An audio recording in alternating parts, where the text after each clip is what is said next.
Order in the house. If you can take your seats, we'll make a start. Thank you. I'll just get down there.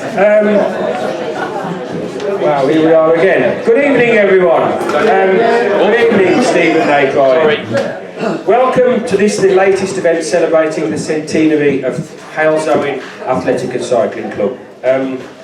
There are a few unfamiliar faces in the room to myself, so for those of you that don't know who I am, my name's Steve Millington. I am the current chair of this magnificent club, so that's my role, that's what I do down here. This evening I've got a few words to say and I've got to act as the master of ceremonies, so that's what I'm up to.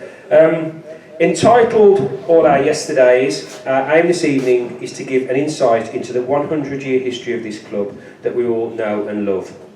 We have a selection of speakers who have kindly volunteered to stand here and talk. None of this has been rehearsed, so please be forgiving for any mistakes. It takes courage to stand here and waffle, okay? Now, I know when we were all at school, the prospect of double history lessons was enough to send anyone to sleep. So we have, sorry if there's any history teachers in the room. So we have a relaxed format for the evening.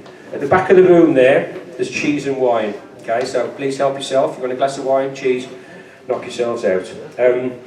Also, we have a couple of comfort breaks built into this timetable. Exactly, thank you, Al. Please feel free to get yourself a drink from the bar at any time. But please, yeah, and that as well. But please, may I ask that you respect the speakers while they're talking. Okay, right. Any questions? Can you turn the... They got the reverb on. I know, yeah. I need to say that's reverb. Is that better? Oh no. I'll turn it off. Right, I shall begin. I'm talking about the early years of the club. The club was founded by this gentleman on my right, Mr. Jack Price, on a Tuesday, the 26th of December 1922. The story of how Jack Price came to be living here in Halesowen is in itself a remarkable story worthy of a couple of minutes of our evening. He was born on the 18th of February 1884 in the village of Neen Savage in Shropshire. He remained in Shropshire until he was 16, where he decided he'd had enough of looking after sheep and cattle on a farm and took the bold and brave decision to seek a better life for himself elsewhere. So he set off on a warm summer's day in July 1901, and after a long day's walking, he arrived, tired and hungry, just up the road in Hasbury, up by the by the pub, what's the pub? By the Foxhunt, end of the bypass. He was offered food and lodging by a local resident and soon found work, initially building the new water pipe, bringing water from the Welsh valleys to Birmingham, then moving to local steel manufacturers, Stewart's and Lloyd's on Bucklow Hill. Oh dear.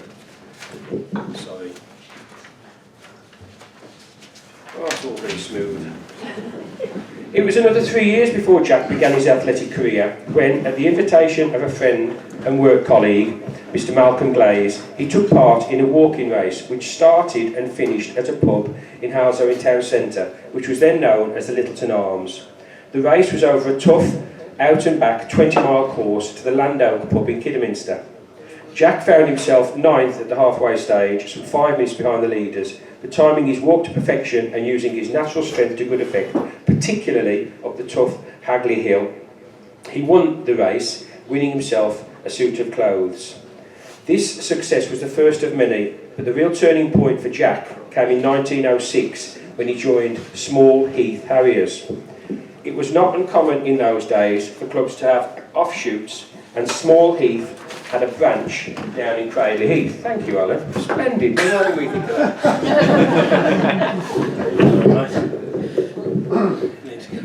Thank you. There you go. How about that? What modern technology? See, we're getting into the 20th century at Halesowen. The effect on Jack of joining a strong club was dramatic. He trained hard, finishing 5th in the National Cross-Country Championships that year.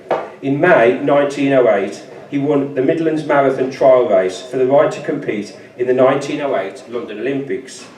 The Olympic marathon that year was notable for 2 reasons. It was the first time the event was run over the classic distance we all know today, 26 miles, 385 yards. The finish line being moved 1 mile and 385 yards up the road in order that it would finish in front of the Royal Box at White City Stadium. Secondly, the race became known as the Durando Marathon after the first runner across the line, the Italian Durando Petri, was disqualified for receiving assistance, and although he was denied the Olympic gold medal, Petri was awarded a commemorative cup by the organising committee. Jack had led that Olympic marathon for over half the distance, but succumbed to the heat and relentless pace set for him by his team manager and was forced to drop out at 14 miles. If he had run his normal, cautious race, there is no doubt he would have made the podium as an Olympic medalist, if not the victor. Now, interestingly, while I've been doing my research for this, what I've found out, and I think there's a bit of a conspiracy theory going on here, bear with me, his team manager was a Mr. W.W. Alexander, right? W.W. Alexander. He was a Birchfield Harrier, right? And the stadium, the Alexander Stadium, was named after him. So I'm thinking, he didn't want a Halesbury bloke to win the Olympic marathon, did he? So he gave him the dodgy info to go out and run really fast for 14 miles. Just a little conspiracy theory from Steve. Following the race, Jack headed home to Halesbury. So disappointed with his performance, it took him a couple of years to regain his appetite for running. When he did return, he decided to turn professional, taking on the best athletes in the world. He continued with to win many prestigious races and even set a world record for 15 miles. His running career terminated with the beginning of the First World War. He volunteered and experienced action in many crucial battles in France, and in particular the infamous Battle of Flanders. Yet whenever and wherever he could, Jack trained and boxed to keep himself fit. Throughout his time in the army, he dreamt of starting up a running club in his beloved Halesbury, and in December 1922, he persuaded a group of friends to accompany him on a cross-country run. Those young men were, I believe, Tommy Smith, Cyril James and Eddie Webster. So a club was born that was initially a subsection of Birchfield Harriers, and it was 20 years before the club became the independent Halesbury club of today. During those early years of the 1920s and 30s, Jack Price competed regularly and coached many others to the highest levels in the sport. It was during the 1930s that Jack met the brothers Stan and Ran Smith. Both formidable athletes themselves, it was with their help that the club really began to develop. In 1933, Ran Smith became, in his own words, the rather young chairman of Halesbury Athletic Club. And in the 1940s, with Ran Smith then as president of the club, they made the then controversial move to break away from Birchfield Harriers and also to purchase the site where we are today. Now, I'm going to leave my story there for a few minutes. I'll introduce to you, gentleman on my left, who's puffing his cheeks down, Mr. Alan Smallwood. Alan's been down here for many years than he cares to remember. Alan is going to give you a bit more information about the site, how it was purchased and how it was developed, and then we'll come back and carry on a bit more. So here's Alan, there you go.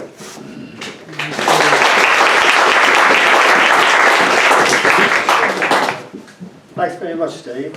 I'll go on now and give a little brief history about the Smith brothers. Basically, we wouldn't be here today if it wasn't for the Smith brothers, because they put a lot of money into the club, a lot of work, and basically they got us started. As it just been said, we've got Stan, Cliff and Ran, and a friend called Jack Price. Also, another chap who was very good friends was Cyril Good, and you're actually in the Cyril Good room now, because this room was dedicated to Cyril Good for the youngsters to come and rest up after they've been training and relax. Okay. So when they got together, they wanted somewhere to build a club, and Ran on his way to work one day. He came down here and he came up the drive and he noticed there was a bog out there. Basically, it was a bog. The actual stream used to loop through the land which we now have the track on, and so they thought, we'll go and purchase that. Well, I think it cost them about £1,500, and that was a lot of money then. And so, later on, in 1945, they purchased 11.3 acres, and then in 48, 0.86 acres. Now, I think the 0.86 acres is the ancient wood, which is over on the right, which I think originally has got some link up with the abbey, but I don't know about that. So, it worked out at 12.18 acres, and the Smith brothers later managed to have talks with the local council, and they moved the brook, and they had over 2,000 tonne of clinker delivered on the ground. I think it's got to be more than 2,000, just to fill the gap up, because it was a swamp. And I think that's why Cobham sold it to us, because he couldn't sell it for anything else. So they put a lot of work in, and it took 4 years of hard work from 1945 to develop this club, digging out the banks for the cycling and everything, which was like a major project. Stan Smith, the brother, is the one that we mainly think about, because he was a good runner, winning the Polytechnic Marathon in 1930, run from Windsor Park to Stamford Bridge in a time of 2 hours 41 minutes. Now that was pretty good, because they never had fancy footwear like we have today. They just had plimsolls, you know, and they used to come home from work, put the shoes on and run, which was very good.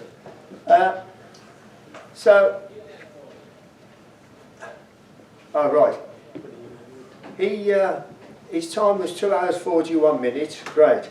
That was in 1930. Sorry if I'm re-going over things. In 1932, it was chosen for the Empire Games in Vancouver, which today you'd call it the Commonwealth Games. But then we were supposed to be an empire. Unfortunately, Stan didn't have a good time crossing the Atlantic, because the sea was very rough, and well, he just didn't like sailing too much, I don't believe. On landing, he hadn't recovered fully, and then they had to take a train journey across Canada, which didn't help him at all. But unfortunately, during the race, the coach had to pull him out at 15 miles because he just couldn't manage anymore.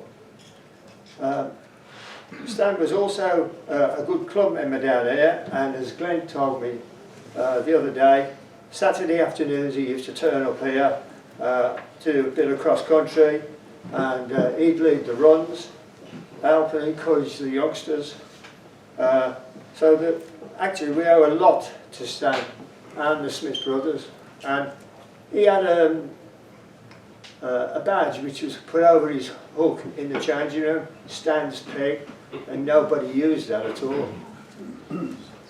I suppose if Charlie Gaines was here today, he would have gone on a lot further and spent an hour talking about the Smith brothers, but that's just a brief outline. Now, if I can, I'll go on to the track development. When we came down in 1970, the track out there was grass, and in the winter it was a mud bath. In the summer, runnable unless we had some rain, and then virtually you couldn't run properly on it. All we had to train on was a 2-foot slab all the way around where the blue line is now for the cycle track. That was what we had to run on. No floodlights at all. In the winter, if somebody had driven up here and put the headlights on, that's all you'd get. So it was pretty barren. So a decision was made to put a new track in. So we had a 4-lane track, I believe it was 4-lane, and we had it dug out to about 14 inches deep. Great. So we had, I remember on the one Saturday we had 210 tonne of topsoil delivered, all in piles all the way around. And we used to come down here on a Saturday afternoon, and one or two of us said, oh, we'll move that. 200, we'll have a pile each. 4 hours later, we just about spread a lot of it out, and we were too knackered to go running, so we had a shower, went, oh, it was that bad. But luckily, in the women's section, there was a girl whose father was a farmer, and I managed to get him a piece of wood which is about 2 foot square and about 3/4 the width of this room. And we had a word with him, and he said, I'll bring my tractor down, he said, if I can have that piece of wood, because he was building pig pens. And he said, I'll go round and round and round, and I'll flatten it off for you. And that's how we managed to get it as flat as we could. So the next thing was, we got to seed it. So Martin Cardew turned up, the old Martin, and he got this thing strapped on his chest and a little handle, and he was going to walk up and down, putting seed in and spread it out. Well, that lasted about 20 minutes. And so we all put our hand in the bag eventually and spread the grass seed out. Later on, the grass grew okay, and we decided, this is the interesting part, we decided we got to roll the track out because we needed it flat. So we hadn't got a roller, so somebody had the bright idea of going over to the cricket club.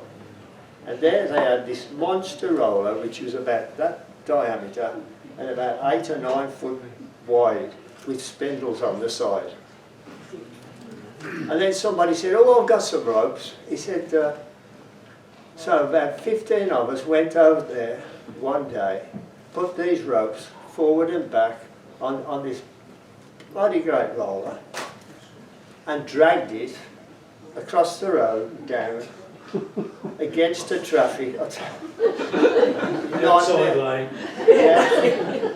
I mean, you see the Egyptians dragging stones. It was like that. Anyway, looking affair, we managed to get it here.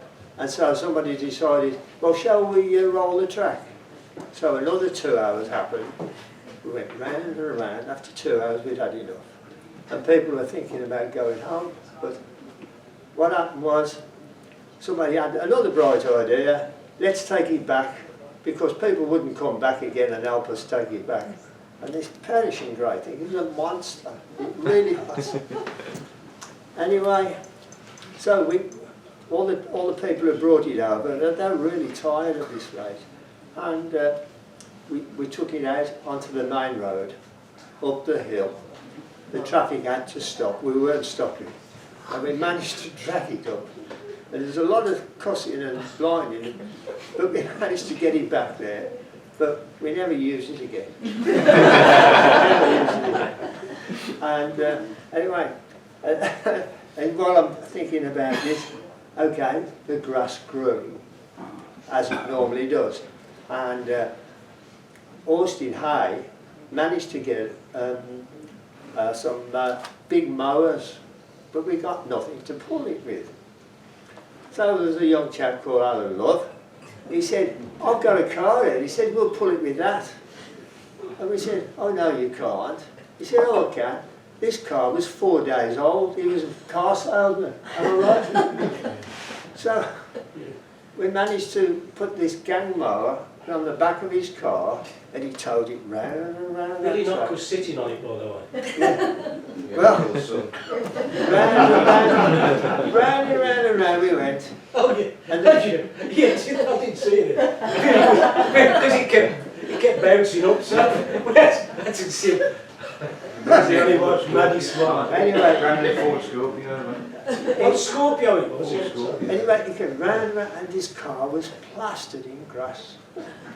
And it took about half an hour to try and clean it off. Well, it was a different colour when it left. It was a brand new car. And evidently, his boss said, "What was the grass in the boot?" Anyway, we did manage to sort things out. And it was grateful to Alan for the car. So eventually, that happened, we got it running, and we had competition on there. Then Austin came up with another good idea, and he said, because people, the youngsters, it was mainly for the youngsters, they've got nowhere proper to train. So why don't we go in for a synthetic track? And so we looked at him. And Austin, when he said his mind on something, we usually followed him because he was pretty good. And so he's filled in a 40-page application for the lottery, and we got it. Well, we looked at each other when he said, "Oh, we've got this lottery bid," and we were allowed so much money. We've got to raise 20%, I think, of the total cost, which I think was about, total cost, roughly, approximately about 168,000. And we managed to raise money. Joe Ray got Seth Summers to give us £20,000. Martin Cardew gave us £2,000 out of his will. That was still alive. And he said, "You might as well have it now as later on." That was Martin. But, there were a group of 4 of us. There was Austin, Tony Field, Joanne and myself. And so we set to doing whatever was needed. But Austin was the mainstay. He was very pedantic, he liked things right. And even when they were laying the red grass on the track, he would come down every night, check how much they'd used in the barrels, and the area that had been filled in with the red grass, so that he knew that they'd got it at the right thickness. Every night he did that. But anyway, we the track people, they got going on building the track for us, and it was like a building site out there. Then they went bust, didn't they? Oh dear. So Austin again. We were really down in the dumps by then, but Austin said to, and he found somebody else. But we've got to find guarantors. So first thing we did, we went to the main club, didn't we? And they turned us down, flat. We asked them again, they still turned us down. So the 4 of us decided we were going to be the guarantors, and so we got the club and the track done, and I think it's been a big success. It was opened in 1997. That's 25 years ago. So that's a brief outline, but yeah, that's what we did.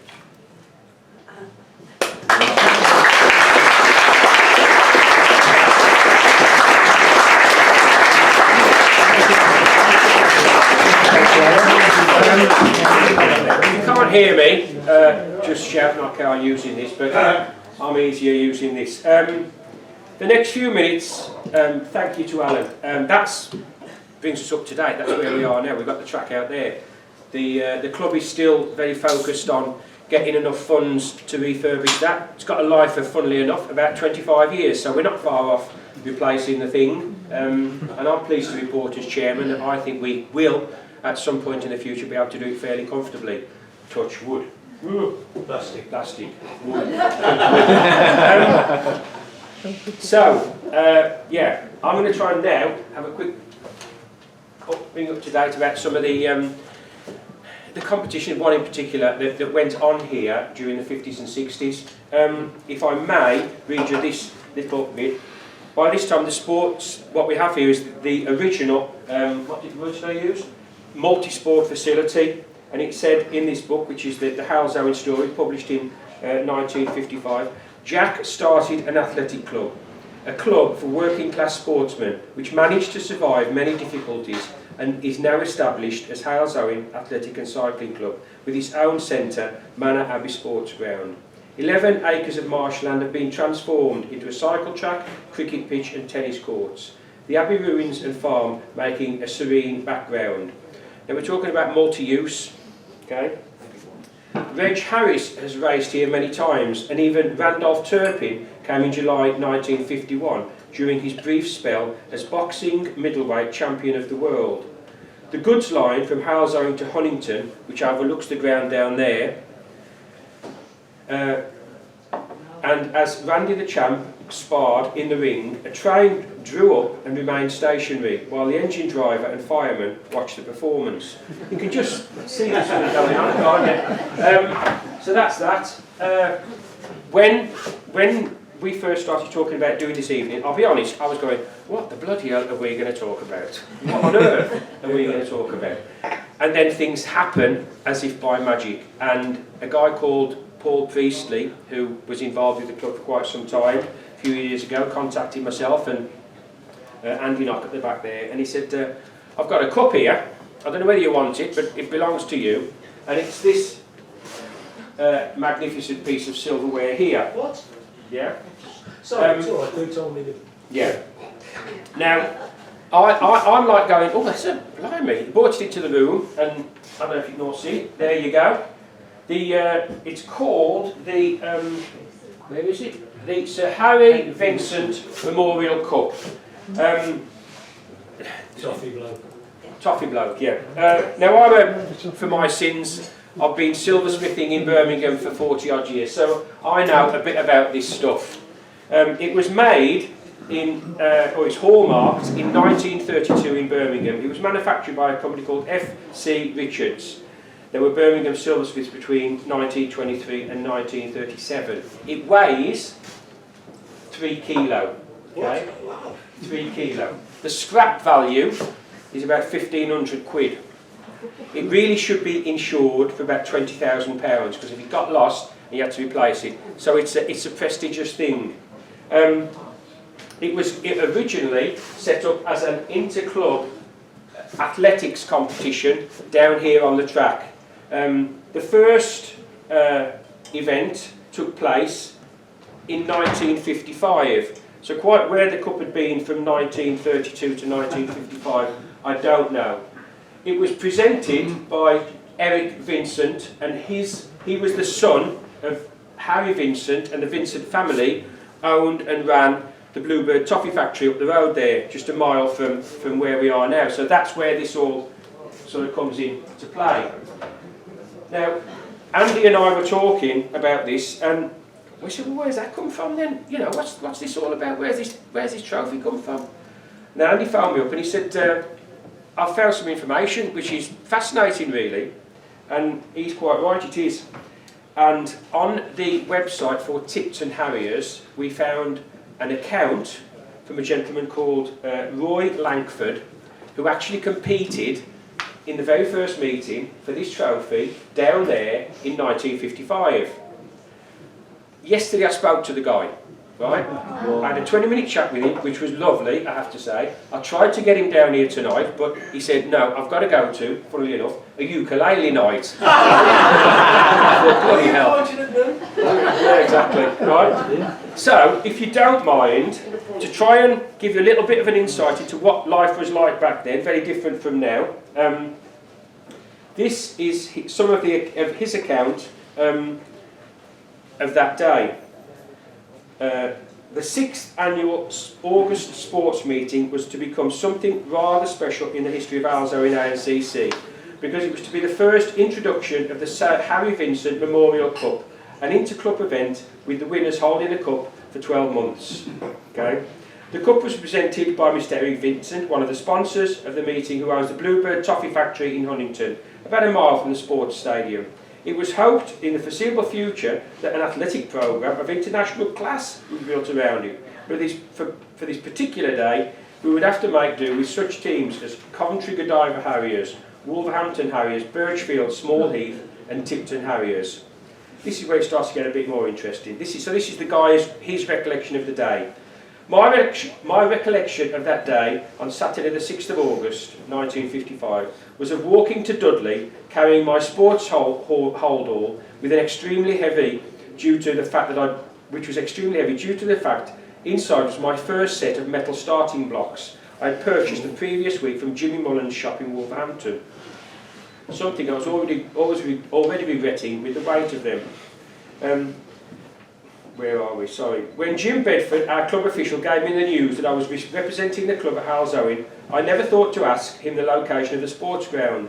So when I arrived at Fisher Street in Dudley and found the bus shelter of Halzowen, my first step on the platform of the bus was to ask the ticket collector if the destination of the bus went anywhere near Manor Abbey Stadium.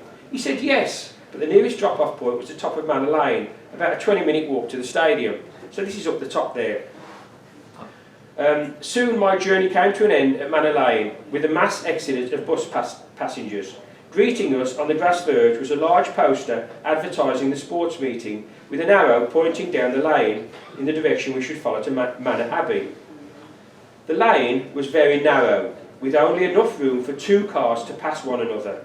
Now I knew why the land wasn't conducive for the use of heavy vehicle traffic and no bus route to the stadium.